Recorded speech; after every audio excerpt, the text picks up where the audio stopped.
Bien, doctor del Castillo, cuando Fernando viene, sus presentaciones y sus opiniones son a nivel personal. Él no es vocero de la UAS, ni es vocero del observatorio. En algunos casos sí, en algunos casos sí. En los casos donde ya han hecho estudios específicos.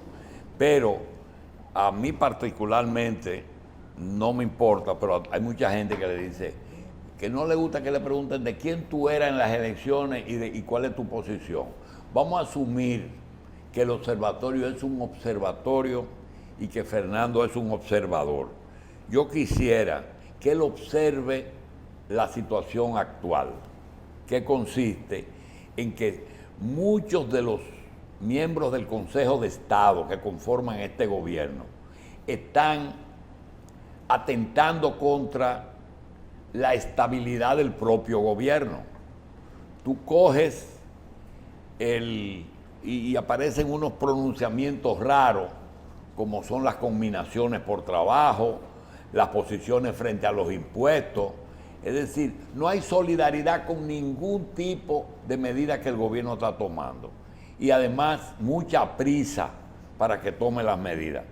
El caso de sus aliados me da la sensación de que podrían seguir, ¿cómo se dice? Seguir tomando posiciones adversas al gobierno. Y yo creo que muy poco tiempo, 47 días. Fernando, ¿cómo tú ves la situación?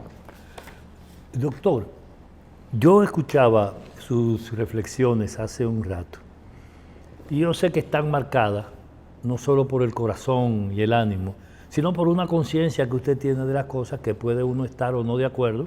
En mi caso tengo diferencias que son públicas, que las hemos discutido acá, pero que tocan algunos elementos que son nerviosos y fundamentales en la situación del país. Aquí nadie niega, y el primero que lo admite es el presidente de la República, que recibió un país hecho pedazo.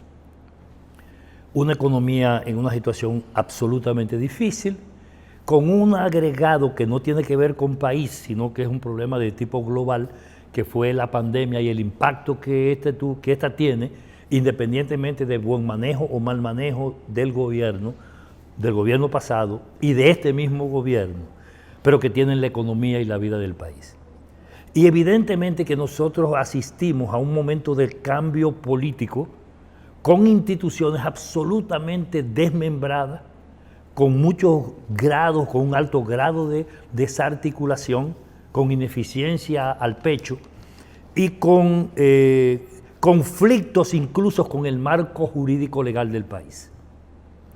Pero de repente, alguna gente se asombró cuando nosotros dijimos en este mismo programa, y cuando creo que mucha gente también lo admite y lo plantea, que el país, tras el paso, la salida del gobierno de Danilo Medina y tras el cambio del PLD, versión Danilo, o del PLD hegemonizado por Danilo, a un gobierno encabezado por el PRM, pero compuesto por un conjunto de fuerzas y de sectores políticos y sociales, que tenían detrás y terminaron teniendo además grupos económicos intermedios y grupos económicos poderosos de carácter tradicional, incluyendo el principal grupo económico del país o los principales grupos económicos del país, que pasamos de hecho a una situación de transición política, institucional, económica y social efectiva. Y yo decía que a partir justamente del cambio de gobierno que impuso el resultado electoral, que no fue previsto ni planificado por Danilo, en eso tenemos una diferencia usted y yo en el análisis, pero que fue previsto y asumido como un resultado fatal, inevitable por muchos otros que analizamos la coyuntura en su evolución, concluimos en que íbamos a vivir una transición definitivamente nerviosa. Y esa transición, yo dije, tenía en este momento dos fases avistadas. Una era la fase que se movía desde el momento del 5 de julio a diciembre, y lo que era la situación inmediata en el primer semestre del año que viene. Porque en el primer semestre del año que viene se van a vivir los efectos inaplazables de la crisis económico-social, los resultados no de los 100 días, sino del primer ejercicio en la transición. Y tercero, estarán absolutamente claras las actitudes de los grupos que empiezan a gravitar de forma fundamental en la vida económica del país. Y usted habló hace un rato de los grupos económicos y de conversaciones que hemos tenido en la necesidad que hay de reanalizar y de examinar con cuidado cómo el proceso de crisis del país obliga a una reestructuración no solo del mando político y gubernamental, sino también de las lógicas de acumulación y de las lógicas de mando que deben imponer los grupos económicos. Aquí no van a determinar ni a gravitar esencialmente los grupos económicos intermedios, ni los intermedios tradicionales, ni los intermedios nuevos. No importa la naturaleza, incluyendo los grupos, por ejemplo, cuyos capitales tienen etiologías desconocidas. ¿Se acuerda el término que usamos cuando analizamos eso? Aquí hay una serie de grupos económicos, nuevos intermedios, o más viejos rearmados, que tienen fortunas gigantescas de etiología desconocida, porque no se armaron desde los tiempos de la Primera, la Segunda y la Tercera República, sino que se armaron mucho después, y se armaron incluso en décadas o tiempos mucho más recientes. Y esos grupos están gravitando de forma fundamental en el país en algunos casos. Si analizamos lo que está pasando, yo le he dicho que este gobierno no solo es una transición, porque aquí quien gobierna no es el PRM, pero formalmente es el PRM quien encabeza la alianza. Aquí quien gobierna efectivamente todavía no está claro, porque hay un proceso de ajuste político en el que el presidente tiene una situación muy especial, el presidente de la República, y cuando yo digo él me refiero a él. Está claro, Y que Luis repartió el poder y yo te puedo decir cada sector de quién es. Sí, pero déjenme contestarle para que lo discutamos, a ver si coincide con lo suyo o en qué tenemos diferencia. Y yo lo digo porque, y esto es clave para el tema que a mí me interesa tratar hoy de manera muy especial al final, que es el tema que tiene que ver con Barrigor, industria minera, APP, fideicomiso y crisis económica a la que el gobierno está adelantándole algunas soluciones, una parte de las cuales vienen enlatadas en la propuesta de presupuesto, que dicho sea de paso, poniendo al desnudo y bien claro lo que yo acabo de afirmar, se puso de relieve ayer cuando el presidente interviene en un mensaje corto a la nación donde lo que está diciendo, no se asusten tanto, que el problema de los impuestos no es así. Yo sencillamente he hecho una propuesta de presupuesto para que en 3 meses lo discutamos con todo el mundo, dijo el presidente ayer, en esa intervención cortita, oficial que hizo al país. Cuando el presidente hace esta intervención y plantea esa propuesta de presupuesto, por primera vez la vamos a discutir con todos los ciudadanos y ciudadanas, él lo dijo ayer, y parecería ser que efectivamente es la primera vez, por lo menos en muchísimo tiempo, donde una propuesta de presupuesto de gobierno que la presenta sale como una propuesta para discutir.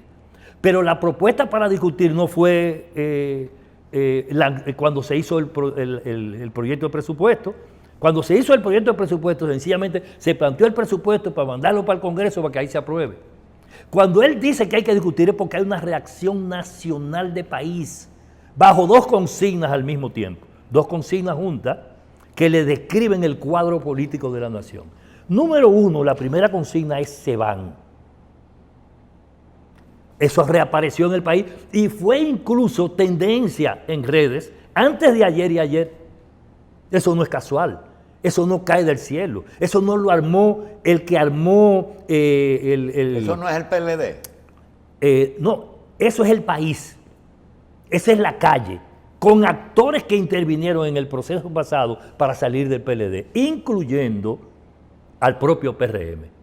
Es decir, en el día de antes de ayer y ayer, a partir de antes de ayer, el gobierno entró de manera momentánea en un nivel de aislamiento político por una medida parecido al que había sucedido hace 2 semanas, cuando planteó lo del INCAT, que yo vine aquí, y usted recuerda que para haber planteado nada más de relajo, y no fue el presidente que lo hizo, ni salió del palacio, sino de un funcionario de segunda, de que iban a privatizar el INCAT. Y se armó un coro nacional que el propio presidente de la República tuvo que decir, no, párense ahí, yo no he dicho eso. Eso es una cosa que se dice. Y de hecho casi le dan hacia atrás a la medida de privatización del hospital oncológico. Eso fue así.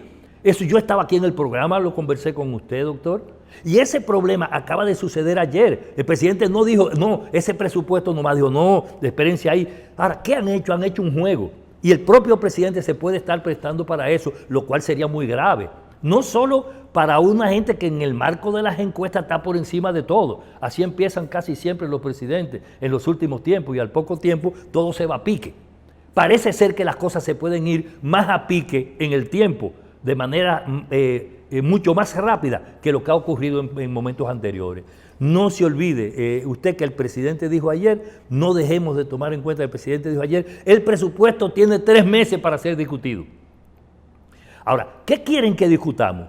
Si los impuestos son al salario 13 o es a los salarios.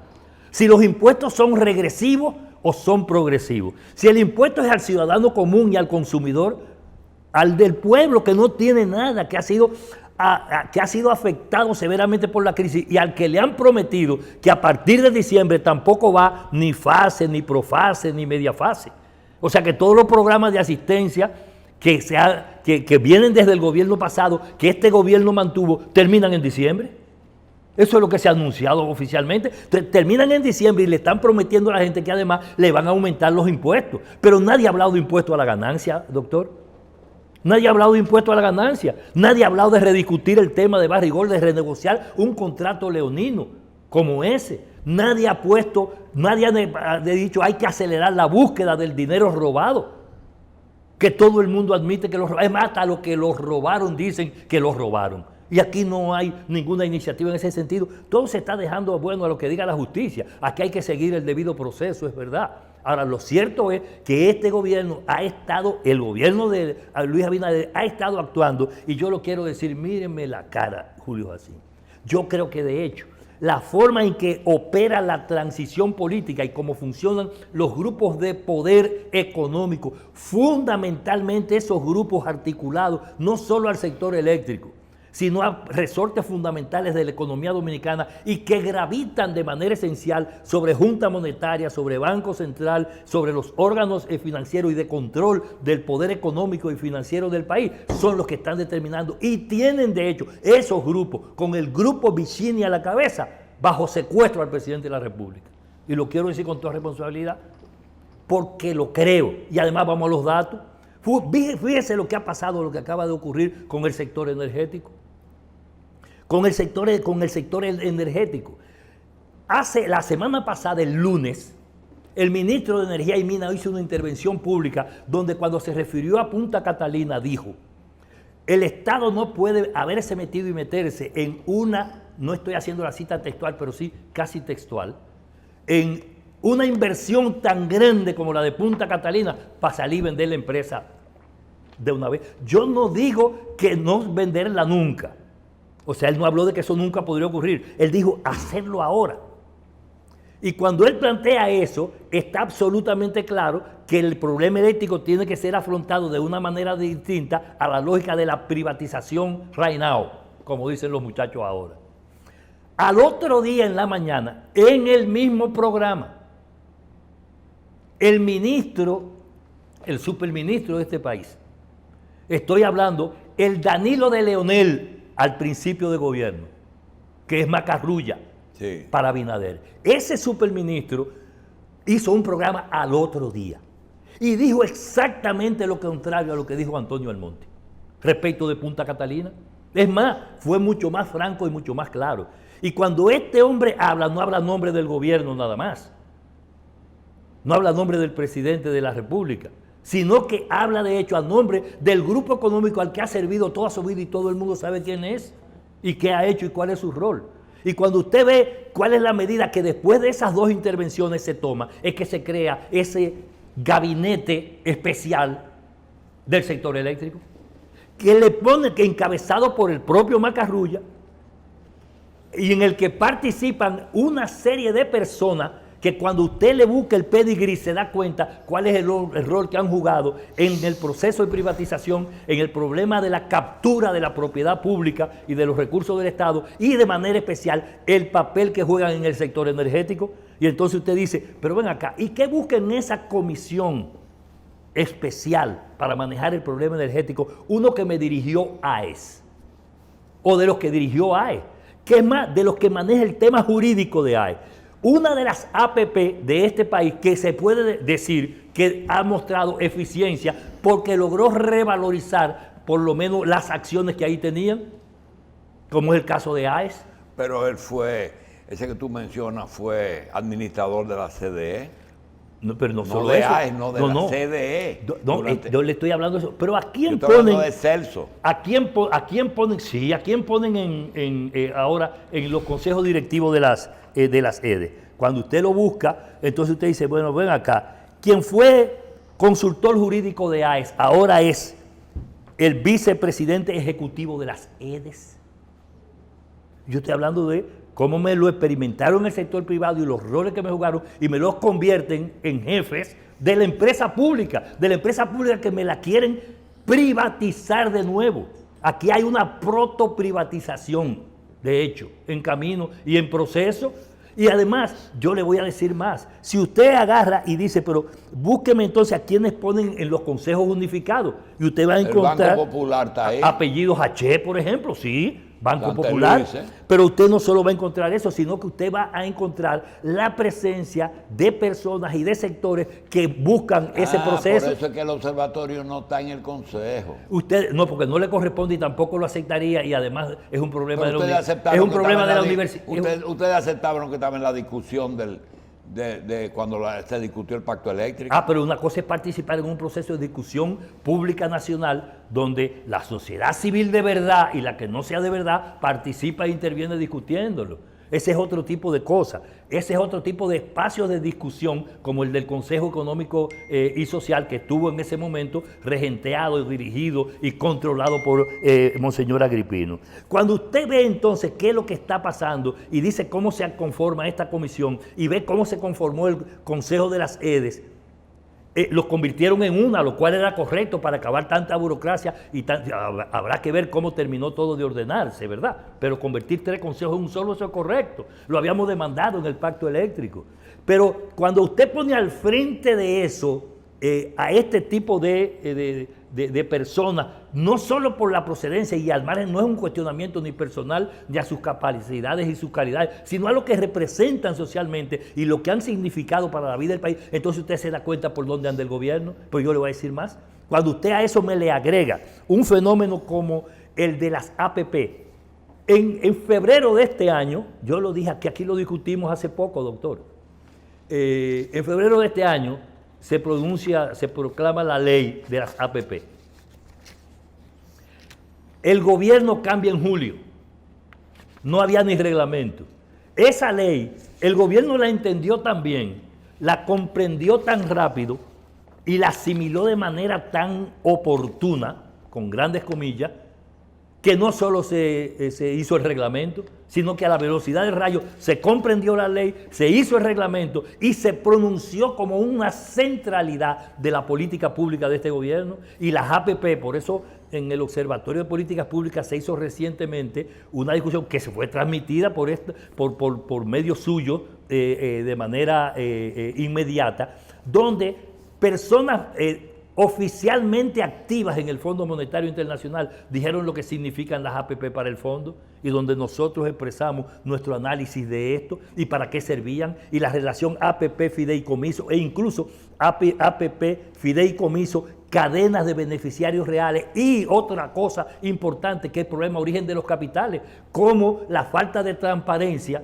el ocultamiento de las fuentes de capitales y de recursos caracteriza ese tipo de iniciativa, a tal punto que organismos multilaterales han terminado cuestionándolo hasta por lo que ha implicado la fórmula en que ha penetrado capitales de origen extraño y de teologías desconocidas, como hemos dicho hace un rato. Entonces, ese problema está planteado ahora. Sin embargo, el presidente de la República lo pronuncia él y sus órganos principales. Ahora hay una pelea por quién dirige, encabeza y toma iniciativa alrededor del tema de las APP. Fernando, antes de pasar a las minas, yo quería preguntarte algo. Esta semana me cayó en las manos un currículum de una joven que ha sido, una joven no, una señora abogada que tiene 39 años en la Junta Central Electoral y ha sido docente, primero alumna y después docente, juez civil, de esos jueces que casan las personas. Oficial de Estado Civil. Oficial de Estado Civil. Ha ocupado todos los cargos de la Junta Central, todos los cargos. Y no hay una persona más idónea para ser miembro de la Junta Central Electoral. Sin embargo, yo veo difícil que los partidos ni siquiera se molesten en ver el currículum de Betty Francisca Vargas Acosta, que es doctora en Derecho y ha ocupado todas las posiciones, subdirectora de elecciones, todo lo que tú te puedes imaginar, menos miembro de la Junta Central Electoral, pero todas las posiciones. ¿Por qué aquí no se toma eso en cuenta?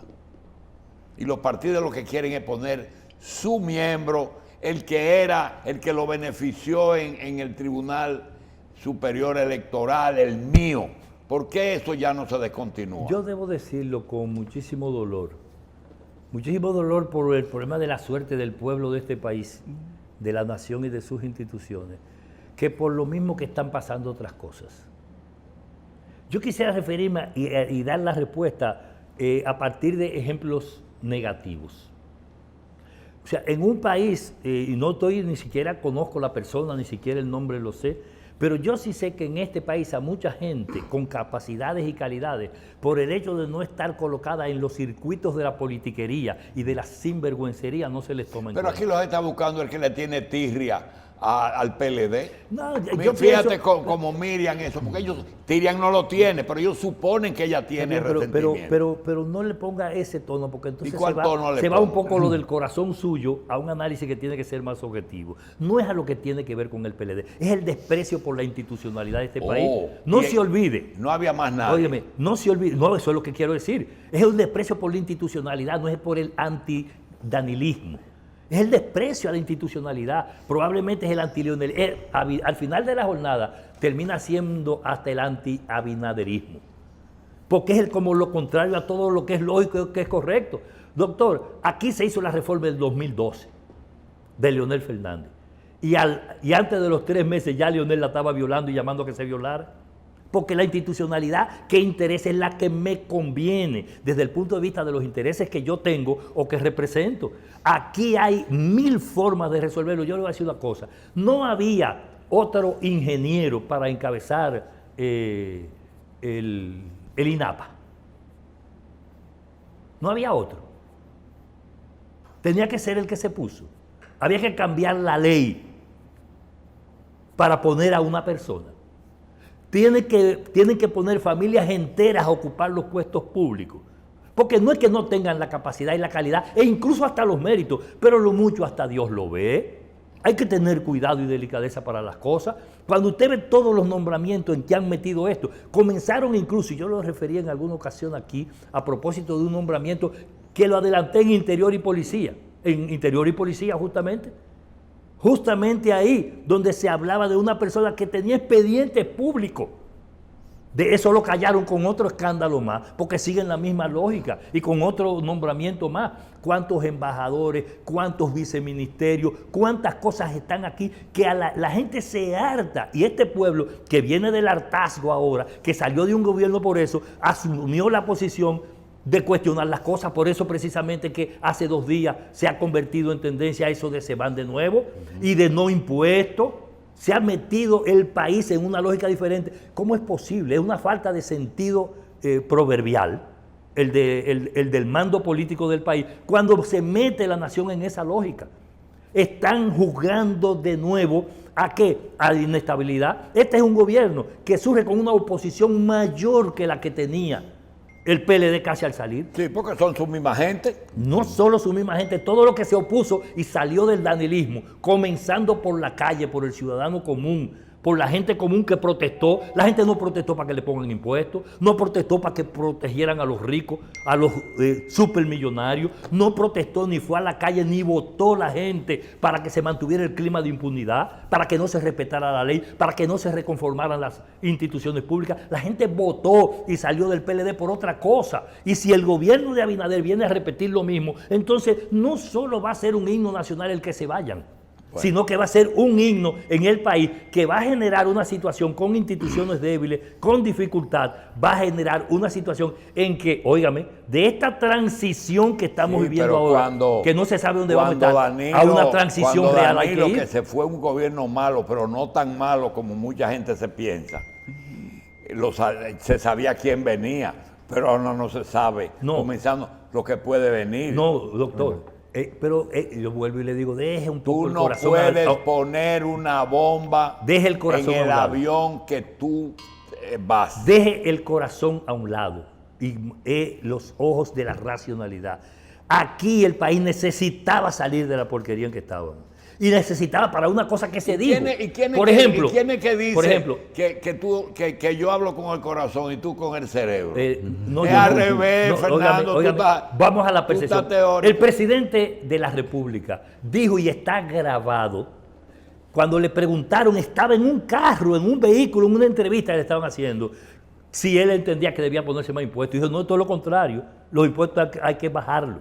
Ahora, hay que bajarlo para ampliar la capacidad de la gente para incorporarse. Eso era lo que él quería cuando no había visto el problema. Sí, pero bien, excúseme, pero yo no estoy diciendo que no. Lo que yo estoy diciendo, ¿lo dijo o no lo dijo? Entonces, cuando ese mismo presidente viene a proponerte que te va a subir los impuestos, está actuando en forma totalmente diferente a como él lo planteó. Él prometió justicia y castigo y recuperar lo robado. Lo está haciendo. Todavía necesita tiempo que lo tome, pero la gente tiene que esperarlo. Bien. Hay cosas puntuales. Aquí se prometió otras cosas. Hay cosas puntuales y minería es un tipo puntual. Con impuesto es puntual. Y vamos a hacer una pausa porque nos quedan 40 minutos.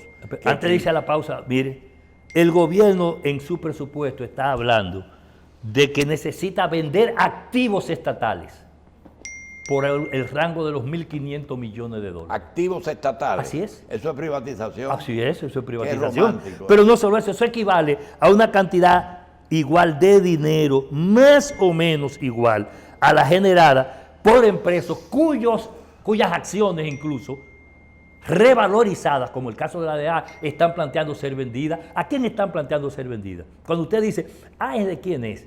La propiedad, perdón, es Ejeitabo. Ejeitabo la propiedad la tenía AES y la gestión. AES vendió, óigame bien, porque esto no es casual, no es algo loco y quiero ser claro en eso. AES vendió esas acciones a un rico de Santiago que no era del sector energético, a Félix García.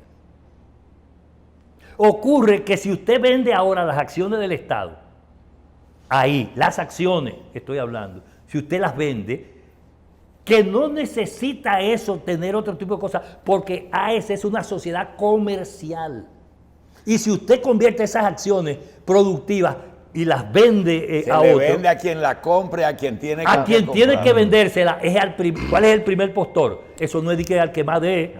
El primer interesado tiene que ser socio del Estado y del gobierno ahí. Entonces, con una cosa así, lo que está haciendo el gobierno actual, empujado por esos grupos que han capturado el gobierno de la República más rápido de lo que todo el mundo pensaba, es acelerando un nuevo proceso de privatización. Yo quiero pedirle a Carlos y a Cristino que los 40 minutos que le quedan a cosas lo hagan con respecto al tema de las minas, sobre todo que hay algo que aclarar, porque yo no estoy seguro de que Antonio, ¿cómo se llama, Toñito? Almonte, como que no tiene la experiencia que debe de tener con tantos años trabajando con el sector eléctrico. Tengo esa percepción. Pero puede ser que esa no sea la decisión la decisión política, sino que venga de arriba. Vamos a hacer una pausa.